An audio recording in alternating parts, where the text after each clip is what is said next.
추수감사 주일로 오늘을 지키고 있습니다. 미국의 개척자 이 청교도들이 첫 겨울을 지나며 절반이 목숨을 잃었고, 살아남은 자들이 그 다음에 가을 첫 수확을 거둔 후 이웃 원주민들을 초대하여서 감사를 나누었다라는 것이 이 유래로 알려져 있습니다. 이것이 그냥 시작된 전통은 아닐 겁니다. 방금 함께 읽으신 본문이 수장절, 다른 표현으로는 초막절의 규례를 알려주는데, 이것은 소출을 거두어 들인 후에 저장한다라고 해서 수장절, 또 추수 후에 이 초막에서 지내야 된다라고 해서 초막절이라고도 부릅니다. 이 절기의 특징이 오늘 방금 읽으셨듯이 네 성중에 거주하는 객과 고아와 과부와 함께 즐거워하는 절기예요. 확신하기로는 청교도 신앙인들이 이 성경의 정신을 따라서 시작한 오늘날의 우리 추수감사절이라고 생각을 합니다. 오늘 절기 시리즈 마지막 7번째로 성경의 추수감사절인 수장절을 보려고 합니다. 오늘 본문에 약속하신 것처럼 수장절에 약속하신 하나님의 복, 너희 하나님 여호와께서 너희의 모든 소출과 너희의 손으로 행한 모든 일에 복 주실 것, 그리고 그 온전한 즐거움의 약속이 우리들의 추수감사절에 회복되기를 주님의 이름으로 축복합니다. 저장하는 날이라고 해서 수장절, 그런데 이 날의 다른 이름이 초막절이라고도 했습니다. 굉장히 역설적인 이름 둘이 한 날에 붙어 있죠. 1년의 수확을 거두어 들여서 창고가 가득 차는 날입니다.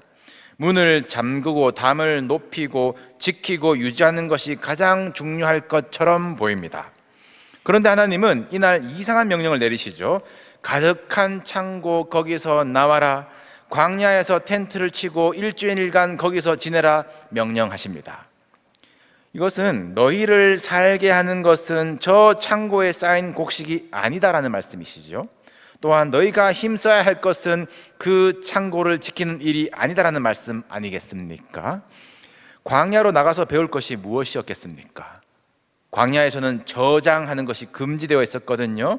하나님이 주셨던 그 만나는 안식일 전날을 제외하고는 하루가 지나면 썩어버렸습니다. 내일을 위하여 쌓아둘 수가 없었고, 매일 아침 하나님 오늘도 주셔야 제가 삽니다, 이것이 광야의 믿음이었어요. 하나님은 가나안의 삶도 아십니다. 쌓아두어야 살 수 있는 것도 아세요. 그러나 가장 많이 쌓았을 때에, 이제는 관리하며 살려고 나의 계획이 앞설 때에 광야 초막으로 나아가 하나님을 의지하는 시간으로 훈련하는 것이 성경의 추수감사절입니다. 추수감사절을 맞아서 여러분 삶에는 어떤 소출이 있습니까? 올 한 해 어떤 성취와 감사가 있습니까? 그것이 하나님이 주신 복으로 고백되시기를 축복합니다. 그리고 생각하십시오. 하나님이 왜 이 복을 나에게 주셨을까?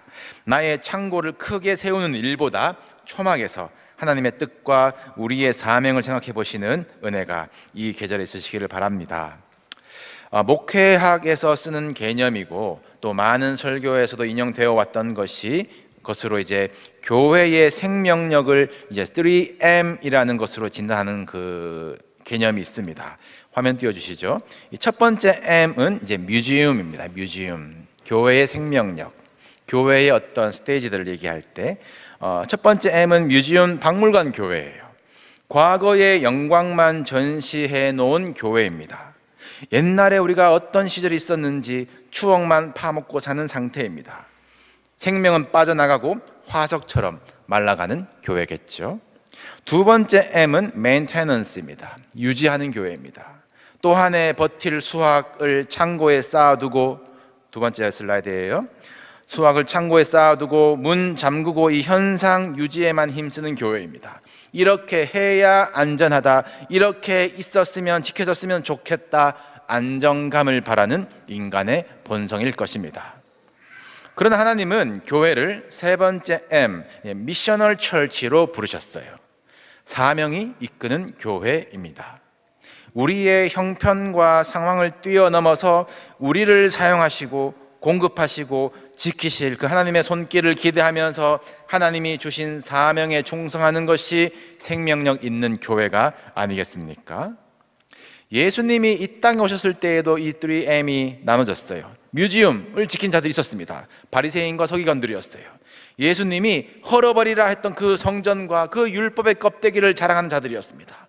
그 안에 생명이 없었기 때문에 예수님은 그들을 향해서 회칠한 무덤이라고 하셨어요. 그리고 메인테넌스를 원했던 제자가 있었습니다. 베드로예요. 야고보, 요한도 거기 있었습니다. 변화산에서 예수님의 영광을 보자 주여 여기가 좋사오니 초막을 거기다가 짓겠대요. 거기에 눌러 앉겠다는 말입니다. 우리가 환경적으로 만족스럽던지 아니 심지어 환경은 어려워도 신앙적으로 만족스러워도 이대로였으면 좋겠다, 그 자리에 머물고 싶은 유혹이 있을 것입니다.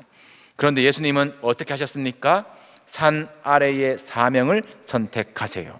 그리고 그 산 아래에서 귀신 들린 아이를 대하시면서 하신 말씀이 할 수 있거든이 무슨 말이냐? 믿는 자에게는 능히 하지 못할 일이 없느니라. 아멘. 여러분, 할 수 있을 것 같아서 아니면 못할 것 같아서가 아니면 우리 창고가 얼마나 차고 비었는지가 우리 선택의 기준이 아니어야 합니다. 하나님이 우리에게 주신 사명이 있고 우리에게 믿음이 있다면 능히 하지 못할 일이 없다 믿고 이곳이 박물관 되지 않도록, 창고 되지 않도록 우리의 초막의 은혜를 도전하는 또 하나 되기를 주님의 이름으로 축복합니다. 여러분, 창고와 초막이 무엇이 다를까요? 초막에는 벽이 없겠죠. 이웃이 보이겠죠.